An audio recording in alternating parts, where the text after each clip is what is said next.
முதலமைச்சராக பதவியேற்றதுக்கு அப்புறமா விஜய் அவர்கள் போடக்கூடிய முதல் கையெழுத்து என்ன? அதிரடியாக 2 திட்டங்களை அறிவிக்க இருக்கிறார் திரு விஜய் அவர்கள்.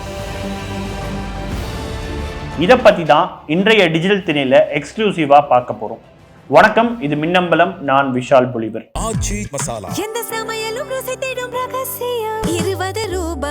கடந்த மே 4ஆம் தேதி அன்னைக்கு தமிழ்நாட்டினுடைய சட்டப்பேரவை தேர்தலுக்கான முடிவுகள் வெளியாகி இருந்தது. அதுல தமிழக வெற்றி கழகம் ஒரு மிகப்பெரிய வரலாற்று வெற்றியை பெற்றிருக்காங்க. அவங்க போட்டியிட்ட முதல் தேர்தலிலேயே 108 தொகுதிகளில் வெற்றி பெற்று தனிப்பெரும் கட்சியாக அவங்க வந்திருக்காங்க. ஆனால் ஆட்சிக்கு தேவையான 118 அப்படின்ற அந்த நம்பர் அவங்களுக்கு கிடைக்கல. இந்த நிலையில தமிழக வெற்றி கழகத்தினுடைய தலைவர் திரு விஜய் அவர்கள் ஆளுநருக்கு ஒரு கடிதம் எழுதியிருந்தாங்க. அதுல என்ன போட்டிருந்ததுன்னா, மே 7ஆம் தேதி அன்னைக்கு நாங்க பதவியை ஏத்துக்கிறோம், அடுத்த 15 நாட்களுக்குள்ள சட்டசபையில பெரும்பான்மையை நிரூபிக்கிறோம் அப்படின்னு சொல்லிட்டு ஆளுநருக்கு ஒரு கடிதத்தையும் எழுதியிருந்தாரு விஜய் அவர்கள்.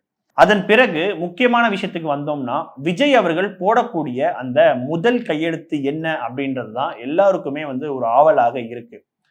விஜய் அவர்கள் 2 முக்கியமான விஷயங்களை வெளியிட போறதாக அவருக்கு நெருக்கமான வட்டாரங்கள்ல இருந்து நமக்கு செய்திகள் வந்தது.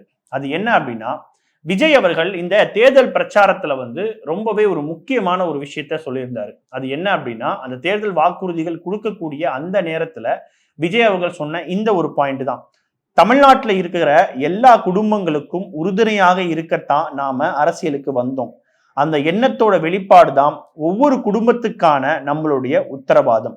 குறிப்பா 200 யூனிட் கட்டணம் இல்லா மின்சாரம் என்னோட பாட்டி, அம்மா, அப்பா, அக்கா, தங்கச்சிங்க எல்லோருக்கும் தமிழ்நாட்டுல அனைத்து பேருந்துலையும் கட்டணம் இல்லாம போகலாம் அப்படின்னு விஜய் அவர்கள் சொல்லியிருந்தாரு. அதனால விஜய் அவர்கள் தேர்தல் அறிக்கையில சொன்ன மாதிரியே தகுதியுள்ள வீடுகளுக்கு ஒவ்வொரு மாதமும் 200 யூனிட் கட்டணமில்லா மின்சாரம் வழங்கப்படும். அதே மாதிரி தற்பொழுது மகளிர் கட்டணமில்லா பேருந்து பயணம் குறிப்பிட்ட அரசு பேருந்துகள்ல மட்டுமே நடைமுறையில இருக்கு.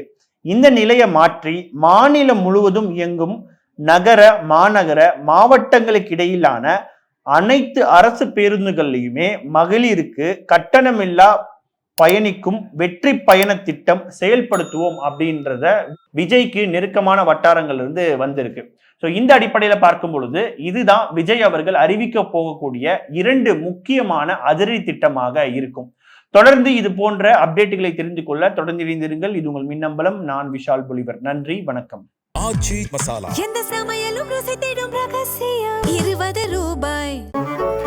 மின்னம்பலம்.com தமிழின் முதல் மொபைல் பத்திரிகை.